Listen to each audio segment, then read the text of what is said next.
Welcome to Shelf Help. Today we're speaking with William Underwood, founder of Talent Brew, the recruiting and headhunter firm, pretty much exclusively focused on CPG and hospitality. Has a really good sense of talent out there in the market, what brands are looking for. So super excited to chat about all things recruiting. And first off, for the listeners, William, ones that maybe aren't as familiar with Talent Brew, love to just kind of start off getting a quick lay of the land just in terms of origin story, why behind the business and why you initially started it. And then the kind of core services you guys offer, types of brands you work with, and maybe kind of what's a bit unique about Talent Brew within the broader recruiting headhunting space. And then we'll go from there. Yeah, absolutely. So I think it's easiest to understand actually with my background. So I actually have a background as an executive chef and director of operations working in fine dining, which, long story short, my wife and I decided we were going to start a family. And so needed to pivot out of the crazy lifestyle that comes along with being a chef and wound up in recruiting in the space, kind of just fell backwards into it almost and instantly loved it. I think when I was a chef, what I was best at was avoiding churn in staff, so I could keep a steady staff. I kind of intuitively understood how to hire and hire good people that lasted with the organization and could contribute in a unique way and kind of be able to build our teams around that. So kind of had a natural inclination to do that. I think I attribute a lot of that to my father, who's worked in organizational and leadership development with nonprofits forever. So I kind of just been a sponge next to him, even as a young kid, listening in on his calls. Turns out that's like actually a transferable skill set, which when you're a chef, there's not many. Nobody cares how well you can dice onions when you're looking for like a real world position. So yeah, did well working for a couple of private firms in that space. And there's a few things that I picked up on kind of and became aware of in recruiting as a whole that I knew that doesn't resonate with me. I want to do things a little bit differently. And so really developed a passion specifically for beverage, craft beer specifically when I was working in hospitality. I'm based in Charlotte, North Carolina, so it's a great beer state. The firm officially launched November 2023, exclusively focused on beer actually. And so when I started, it was exclusively craft beer focused. November 2023, arguably worst time since Prohibition in the United States to open a staffing firm focused on beverage alcohol. But I feel very grateful and blessed to have really gained some excellent clients that first year and really just snowballed the firm within, I would say, late 24. I was expanding outside of just beer into all three tiers of beverage alcohol and then broad CPG. So hydration, energy drink companies, agencies that support CPG companies. And yeah, I think that's really the origin story of the firm. I think at a high level, we tend to work with founder-led organizations on a passion level. For me, that's what I love. That's what makes me excited about doing this every day, is when I get to work with founders who have a mission and a passion, and tend to work with scaling beverage brand startups, scale-ups, PE and VC-backed organizations, as well as more established small and medium-sized businesses. Relatively strong commercial lean to our firm. I would say about 70% of the requisitions we receive are for sales and marketing focused positions. At this point, I spend most of my time focused on executive level, VP, C level searches, and then kind of have the firm broken out to my amazing team, which is basically broken down by beverage alcohol, CPG, coffee, and then hospitality now, which is just a new venture starting this year. I'd love to just dig into what the broader CPG hiring landscape just looks like right now in today's market in terms of what the current talent market looks like. Is it more of I want to call it a buyer's or a seller's market right now? That's exactly the vernacular I use actually. So it's perfect, but Okay, nice.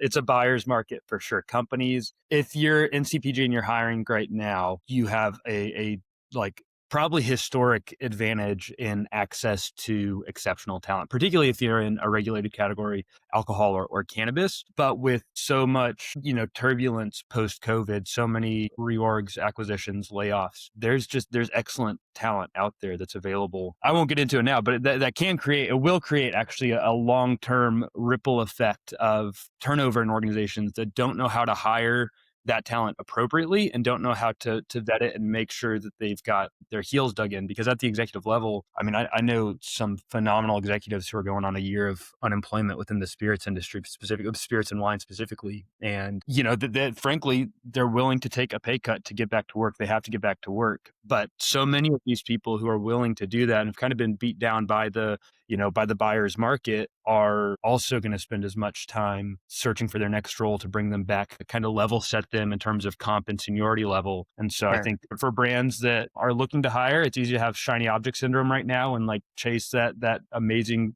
logos on that candidate's resume and all of that. But you have to remember, like, if it's too good to be true, it's probably too good to be true. And you have to hire for your brand right now. Yeah, totally.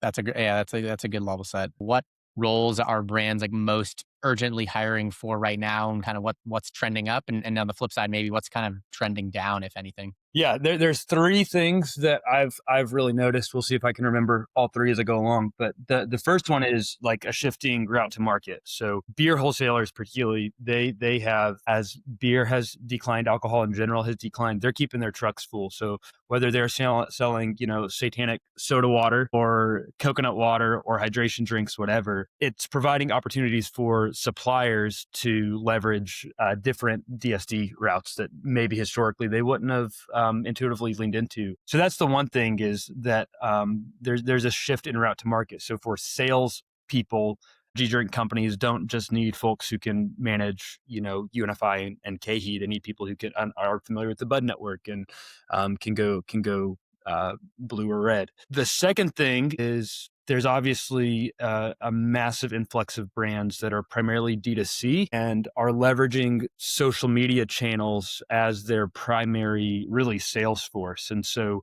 whether it's media buyer positions, TikTok shop managers, Okay.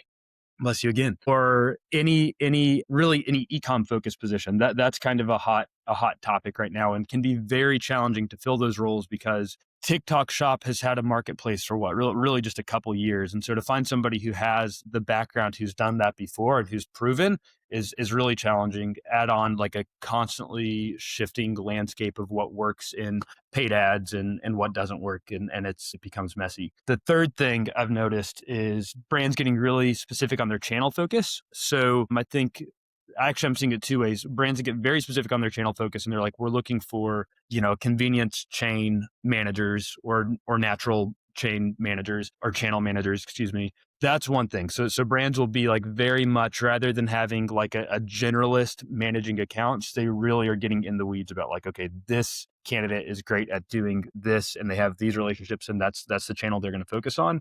And I'm also seeing actually exactly the flip side of that with brands that are expanding quickly. They're no longer hiring necessarily regional sales teams. They're hiring chain account teams that focused on their local geography. I think particularly post COVID, with businesses being built less on premise and more in retail, in grocery or convenience or whatever. Some brands I'm seeing are, again, they'll only hire chain account managers focused on a specific territory, and then they're managing distribution and the buyer relationships. And so that's kind of a weird split. I think there's a time and place for both strategies, but at a high level, I think those are the most prominent roles I'm seeing actively being hired, and like maybe some of the most challenging positions to fill right now. Are you starting to see roles that you're hiring for, maybe especially in the marketing side of things, where your clients are starting to require some level of AI fluency? Yeah, absolutely. I agree that CPG does maybe seem a bit behind, but I think CPG has always been a relationship business, right? Totally. Yeah. That's where our slogan comes from. The beverage people, soon to be the food and beverage people.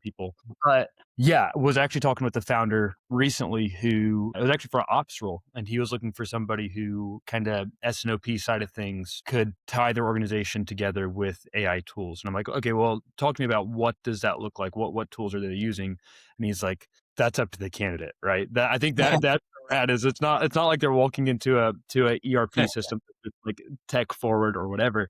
It's like architects, engineers, people who can like develop that and who are just like frankly nerds. Sorry if you're listening, you're one of those people, but like have that talent and ability to kind of look at like, okay, what needs to be addressed here and how am I going to do that?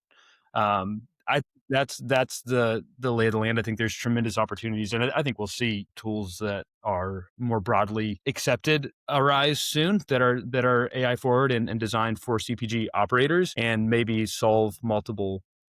Yeah, I think that's the biggest thing I've seen is like anybody who's hiring for that doesn't know exactly what they're hiring for because it doesn't exist yet. If it does, there's a couple of those candidates, and I've spoken to those candidates, and they're doing very well for themselves and know exactly what they want next. So yeah, it's a really exciting time. I think any brand should be leaning into that, and even if it's not a formal position with the company, brands should take note of who they have in their organization that's leveraging technology and AI in innovative ways, and look at how they might be able to leverage that across their organization. What does a bad hire actually cost a growing brand, especially one that's growing quickly? Yeah, I mean it's so hard to put a number on it, right? It's so hard to know Yeah, for because sure. based on seniority level, like people can do a lot of damage really quickly. And then, like, what is the cost of somebody who meets quota versus the opportunity of finding somebody and being thorough in your search and finding somebody who can blow quota out of the water? Certainly, I think particularly for early stage companies, rather than just the financial impact of maybe keeping somebody who wasn't working out on salary for 6 months,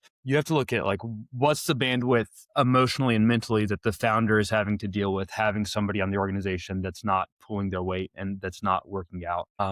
Also, like what's the opportunity cost in that 6 months where you've had somebody mediocre in the role who if you had gotten it right that first time, where would that portion of the organization be, whether it's sales, marketing, whatever, had they had the correct leadership 6 months ago? Yeah.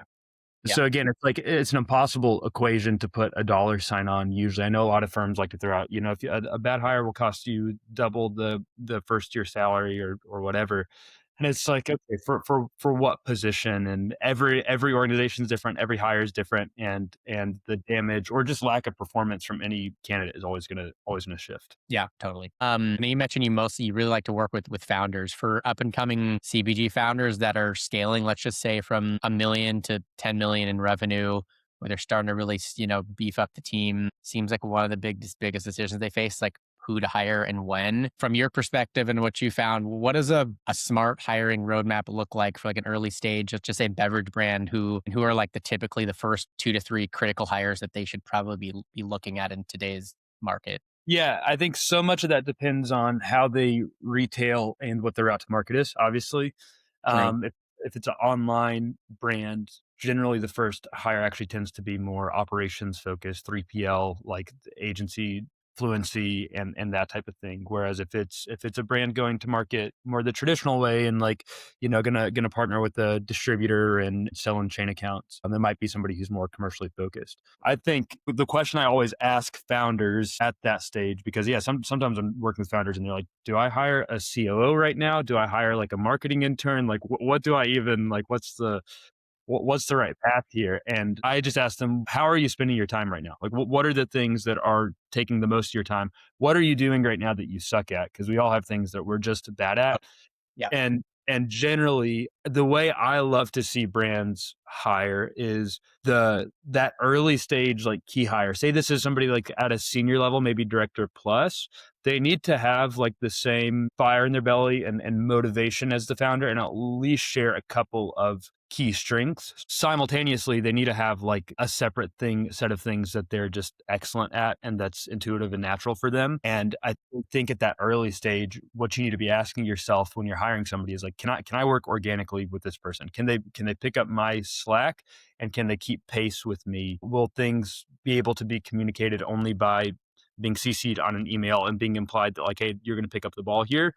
Um, and I think that's the framework kind of I like to use is just understanding, hey, what's weighing you down right now? What are you good at, and what's keeping you from spending time at what you're good at, and how do we hire to support that? Yeah, that's great. And I guess kind of on the flip side, what are some of the more common ways that you see founders can trip themselves up when it comes to building their team in those earlier days? Yeah, I think brands that look at logos instead of individuals, that look at like, hey, where did you work and get excited about that. Yeah, it's great to pull somebody from Congo, let's say Prime, but you're not Prime, at least not yet. And if they joined 2 years ago, that business, sure, maybe that's like not the right business to use for this analogy. The more I think about it, somebody from a brand like that that's had massive success. Did they work there when it was like out of the founder's garage, or when it was bootstrapped, like pre-seed, whatever it is? If they did, like,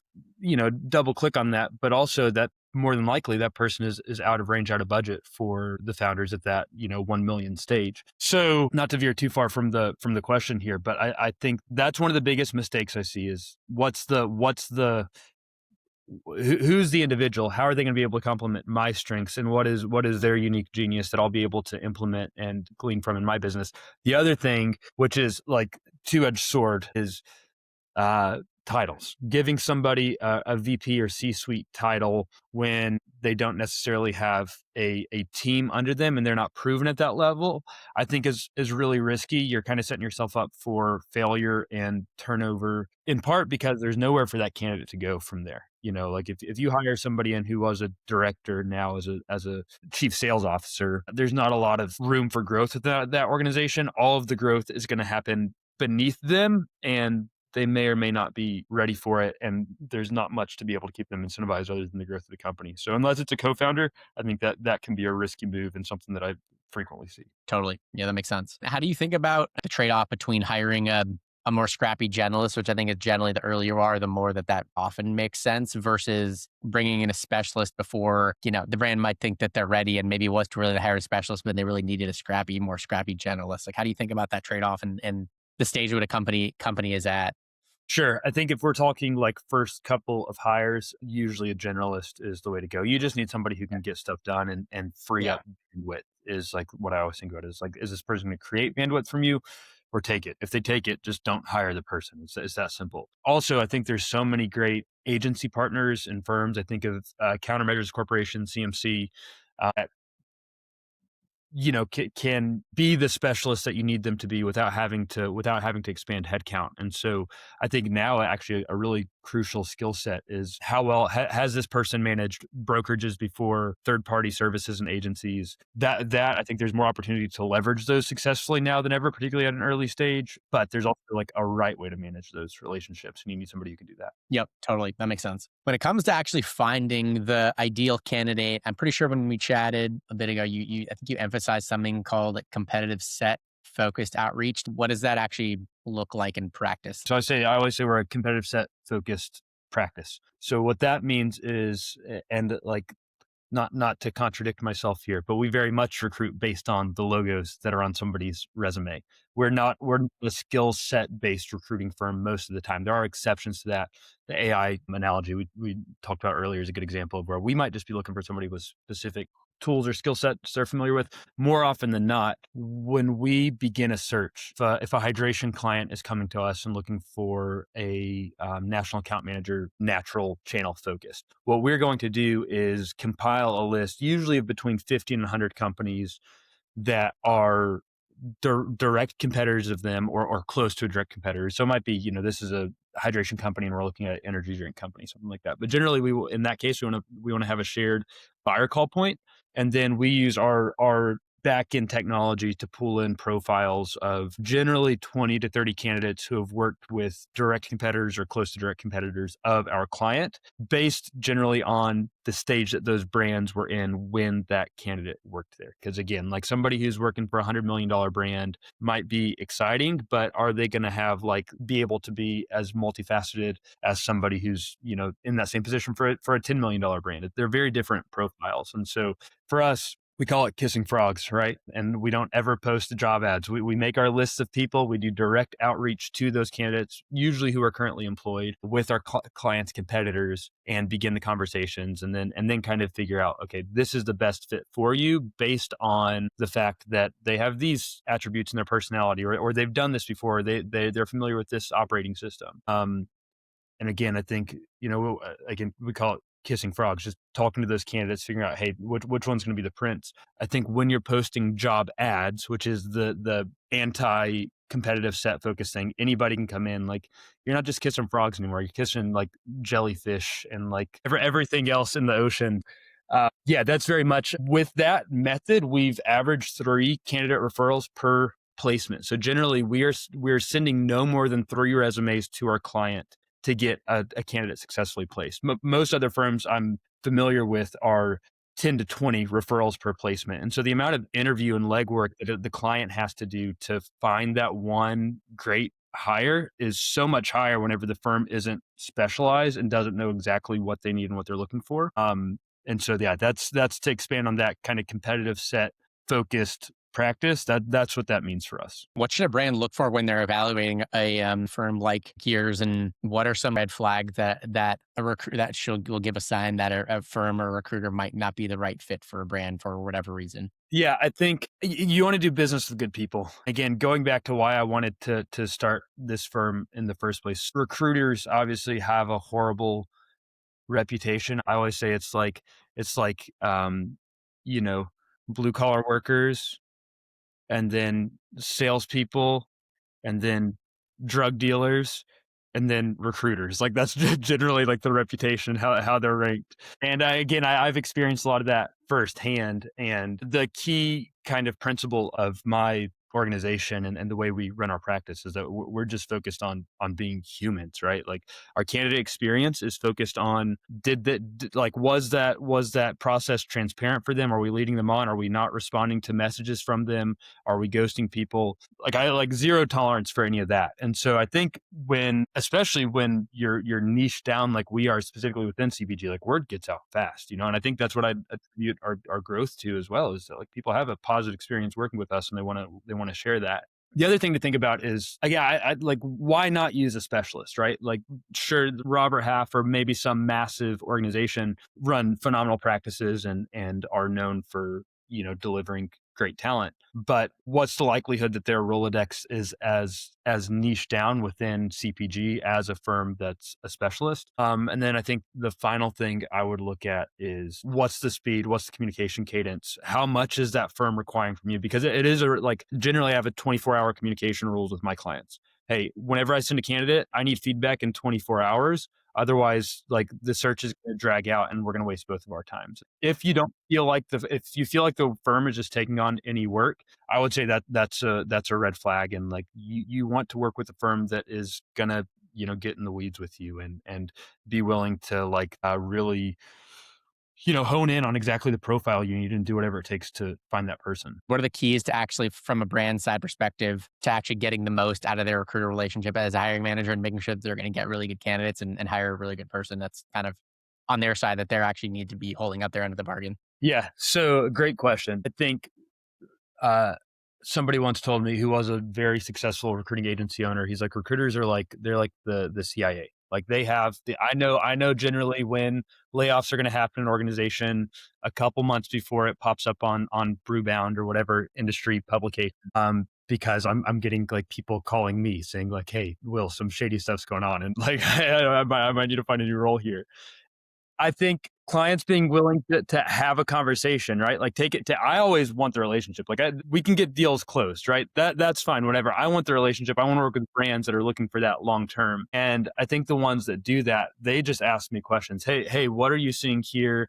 Hey, I saw this going on over at this organization. Any insight? There's like so much that we hear that obviously we're not going to just like throw out into the public, but we're really close to the kind of heart and pulse of the industry. And I think brands that are willing to put in time in building that relationship and partnership with our firm get so much more out of it than just like, oh, we got this placement. They also got like, oh, our competitor's about to lose their spot in Kroger, and we need to like put our foot on the gas, trying to grab that shelf space. What questions should they be asking in the interview to figure out if someone has the skill set needed to kind of break through in today's market? Yeah, I think so many interview processes are based on what would you do questions, how would you handle questions, and their future, and they're like based on what the candidates tells you they might or might not do in a imaginary scenario.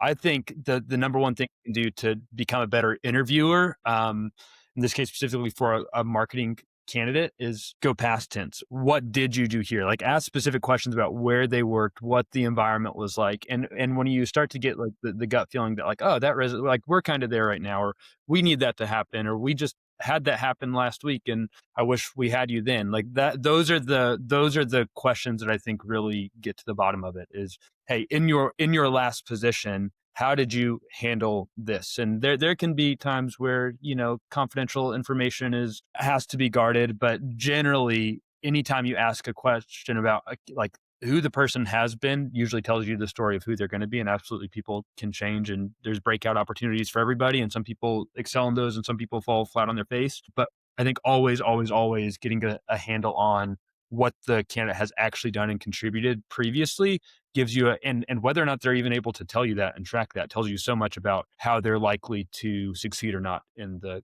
next position. What's the biggest mismatch you see between what CPG brands say they wanted to hire and what they believe they need in a hire versus maybe what they actually need? Hiring managers, founders wanting baked in relationships, particularly with buyers. Huge pet. Absolutely. You need to understand how Quick Trip works and what their reset cycle is like and whatever. You need familiarity with that.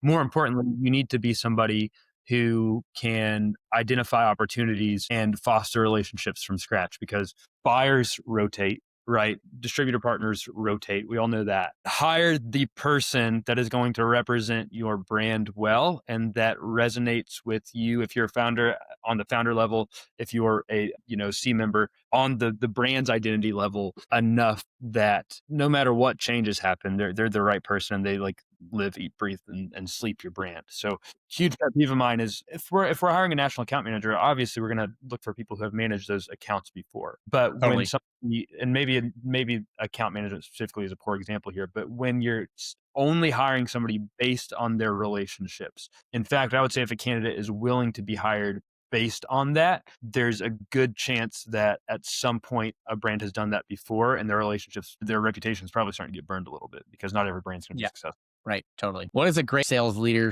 profile look like for, let's just say, a bev alc brand that's doing, say, 3 million and they're looking to get to 10 million in revenue versus a brand that's doing 100 million and they're looking to get to 500 million? Yeah.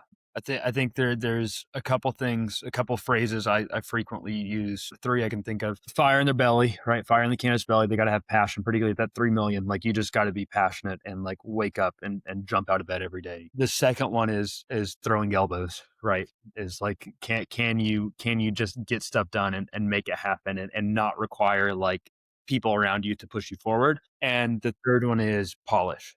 Either of those instances, that my ideal candidate profile is actually very similar, but the size of the brands they've worked for has changed. And usually for that head of sales, I love somebody who, particularly for a beer brand, I love somebody who has a corporate foundation. Anheuser-Busch is my favorite, and I'll catch a lot of flack for that, I'm sure. But I love people who started their career with Anheuser-Busch because they have such a robust training process, and the talent they produce is so polished and well-rounded and like understands the business the way it's supposed to be, and then goes on to work for startup organizations. And if there's a consistent track record of growth once they move to the startup world, that tells you that they've got the polish from an organization like AB or Coca-Cola or Heineken or any of those, massive industry players, and that they probably have the fire in the belly and can throw elbows from working with a startup. So that like 3 to 10 phase, I still love to see that. Somebody who really understands how to run a business properly from usually some sort of corporate foundation, but then is proven and has been successful growing other startup brands. And then when it's that 50 to 100 million, it's looking at probably somebody who's spent a little bit more time with the larger organizations and has been part of organizations that have scaled to that, whatever, not 9-figure mark. Companies, I think, I mean, to name a few, like Long Drink would be one I would look at, Surfside, some of those. Good Boy, I'm sorry, not Good Boy. I mean, Good Boy too at this point, but I was thinking of Happy Dad. Those are some of the organizations I would look at and be like, okay, if they've led an executive level positions with those organizations, again, they have a track record, they can probably do it again. But I always love to see that corporate foundation for the head of or the chief sales officer position. Culture is from my experience is a really hard thing to maintain as a brand scales. From your vantage point, what separates brands that have a really great culture from ones that struggle to retain talent just because the culture is not strong and it doesn't feel like they're part of something special or something they buy into? Yeah, culture is all the things people do, your employees do that you don't talk about, right? Good or bad. That's what culture is to me. It's all the things that your employees do that aren't talked about, that we don't say like, oh, we're whatever, we have these core values. I'm not saying you shouldn't have those, but pay attention to the things that are happening, positive or negative, that are not flagged, not high priority. That is directly reflective of your culture, how you're hiring, and how you're leading your organization. So it's really challenging. I'll always say like the best candidate for your organization culturally is likely going to be the best performer in the position, even if their resume doesn't quite stack up against the other ones. To think of some of the clients I have who have the strongest culture, candidates pick up on it immediately, particularly if they've worked in one of those cultures Yeah. before and they've worked in a Yeah. really positive culture. They'll do the first interview and be like, this is what I want. Yeah, the job's great, the comp's great, whatever, but like I want to work with these people because we're cut from the same cloth. So yeah, it's like if you're putting more focus on talking about what your culture is versus just living it every day, then red flag. Major red flag. You need to be intentional about setting the parameters and the guardrails for like this is what makes our culture special. More importantly, you need to live that every single day, and people need to be able to tell you that about yourself and about your team without having to talk about it, without you having to say this is who we are, what we do. Yeah, it's a loaded question. I could go on forever, but I think at I a know high for level, sure. that's what jumps out to me. In terms of for founders that are, I guess, humble enough and honest enough with themselves and know that their culture does need some work, but don't really know where to start. From kind of your point of view, any things that come jump out top of mind that they can do to build a more stronger culture and become a more attractive employer. That when those candidates come in that first interview, they leave right away and be like, "This is the place I want to be." Yeah, I don't want to say go to therapy, but I do think that founders have an obligation to be a great human first and foremost. Totally. Like I am positive if you can do that, the culture challenges you have will be more operational issues that need to be addressed. But when everybody knows that the leader or organization is genuinely like a good human, so much of the work is done already. I think any founder who's really struggling with turnover, just knowing like, hey, I've got people on this team that are like taking some liberties or operating in ways that aren't the way I want to do. The first thing to do is like, don't make it an open conversation with your team. There's a time and place to do that. Talk to people who are living that in their organization day to day, other founders, mentors, whatever. Talk to a recruiter who works with those organizations and can pinpoint and get specific. Like these are the things that I'm seeing like a negative attitude. I'm seeing like emails from Friday being kicked off and not answered until Tuesday. Get specific on what the problems are. Talk to people who don't have those problems and hopefully did at some point previous, and figure out where they're rooted. And once you figure out where they're rooted, you address it openly with your team, and you create a humble, open conversation around like, hey, these are some things I'm seeing that aren't good. That's not how I want this brand to be represented. That's not the environment I want my employees to be working in. So let's work together in resolving that. And then fire fast. When you have somebody who's just a bad apple, fire fast. Don't hold on to them. We regularly conduct confidential searches, meaning like, hey, we've got somebody on our team who is not working out, and we need to find their replacement before we let them go. We do that regularly, and I think that's one of the most important things as a founder you have to be willing to do, because that person will eat up so much of your, again, emotional and mental bandwidth that you can't lose it. Like you can't spend it on people who they're not going to be any different 6 months from now or a year from now. Yeah, totally agree. Last question for you, Will, just because you're in the space, you see so many brands and whatnot. Any particular brands or just kind of trends across the broader CVG world that have just kind of piqued your interest lately, or things that you're particularly excited about and been tracking just because they seem interesting? Yeah, I got sober about to hit a year ago now. So really into, thank you, I appreciate it. Really into the functional beverage space. Recess, all-time favorite of mine. That product literally changed my life from a health standpoint. Trip, I love. Hayo is a favorite of mine. I love seeing these legacy brands make non-alcoholic versions of their product too. Delirium, what is the name of that? Huga Brewery, whatever. But Delirium Tremens, the beer, they released a Delirio, a zero version of that. I finally bought it at Whole Foods yesterday. It's so good. Go Brewing, I love. I've got a mixed pack of them in my refrigerator right now. Throne Sport Coffee. amazing product, protein, great formulation. Love the brand, love the people behind it. Yeah, I think those are. I'm sure like I could rattle off forever. My refrigerator is just like constantly rotating through all these different brands, but those are a few that kind of stand out to me right now. With fuzzy coffee, carbonated coffee out I of haven't tried that. I haven't heard of that one. I'm write that one down. it's delicious. It also like I think from a functional standpoint, particularly being booze free now, it's one of the few products that I drink and I'm like, oh, this is like a very like well formulated kind of like buzz or whatever from it. It's got some functional ingredients in it and it's excellent. I love it. Awesome. Love it. Yeah, well, it's been awesome. Really appreciate the time. I think this has been super helpful. I think, especially for founders out there that are on a growth trajectory looking for hiring. I think this should definitely be helpful. What's the best place for people to follow along with you and all your expertise in terms of hiring? And then best place for people to follow along with everything that's going on with the firm as well? Yeah, absolutely. So LinkedIn, pretty good my line of work. I live on LinkedIn.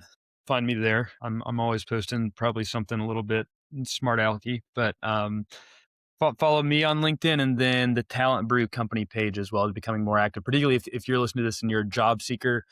Reach out to me or somebody on my team who is attached to the vertical you live in, whether that's alcohol, coffee, energy drinks, whatever. And yeah, we'd love to chat with you. Perfect. Awesome. Well, I think that's the pod.